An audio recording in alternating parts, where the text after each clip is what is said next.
Hi again. Let's talk today about loving your enemies. Do you have any enemies? Do any people feel like you are their enemy? Let's talk a little bit from Scripture about loving enemies today. In Luke 6:35 and 36, just a couple of verses here.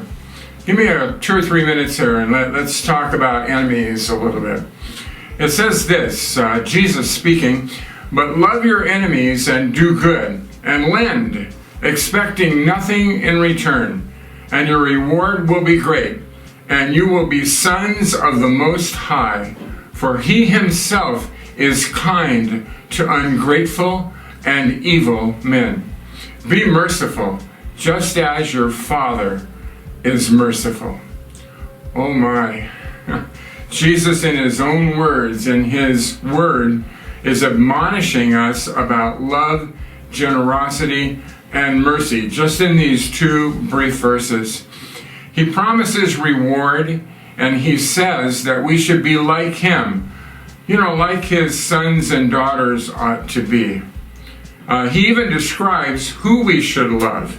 We're to be generous and to show mercy to certain people, some specific people that he mentions, specifically those who are you ready for this? Ungrateful and evil. Well, here is a definition of mercy for you in case you haven't heard a fresh one recently.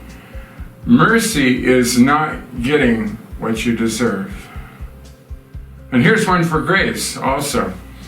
Grace is getting what you don't deserve. And let me throw in one also for justice, because justice is getting what you deserve.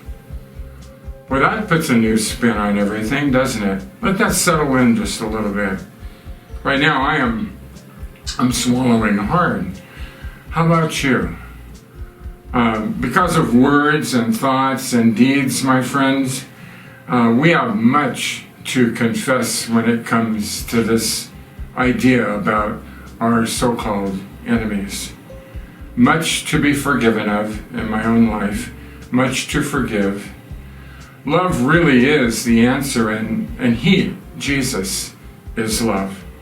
Remember his kindness to you and his grace, love and mercy also that he gives us so freely.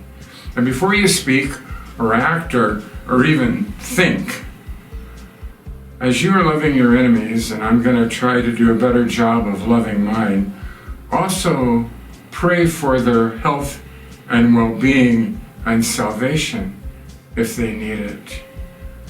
Love your enemies, do good to them.